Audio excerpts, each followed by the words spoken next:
Welcome to the Windows Computer and Technology channel, and well, we seem to have more and more things happening with 24H2.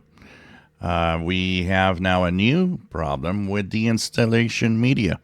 So if you created a USB thumb drive and with the download of Windows 11's image, well, it seems that one of the major issues that it's having is that when it applies the October-November updates, it can't update anymore.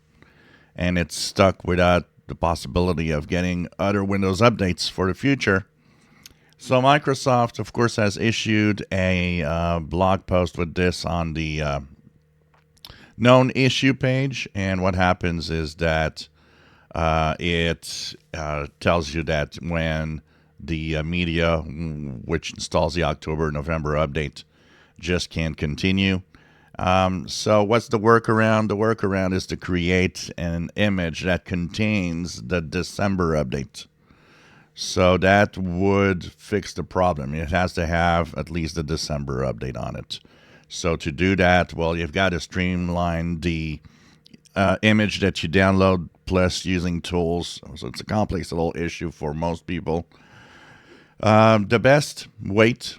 And Microsoft should be fixing this. Actually, I don't even understand why Microsoft didn't directly just update the image of the Windows 11 ISO here and just make sure that it's updated with the December 2024 update on it already.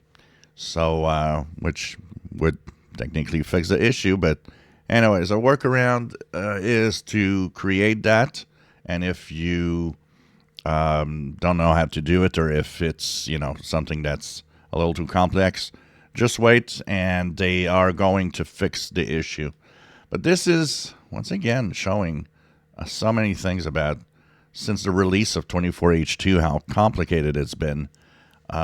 It's almost getting worse as we go by, and as time goes by. It's just amazing that they can't, get something like 24H2 and have it work right from the start, or with actually a minimum amount of problems.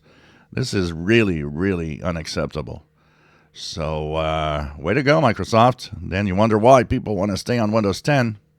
If you enjoy my videos, please subscribe, give us thumbs up. Thank you for watching.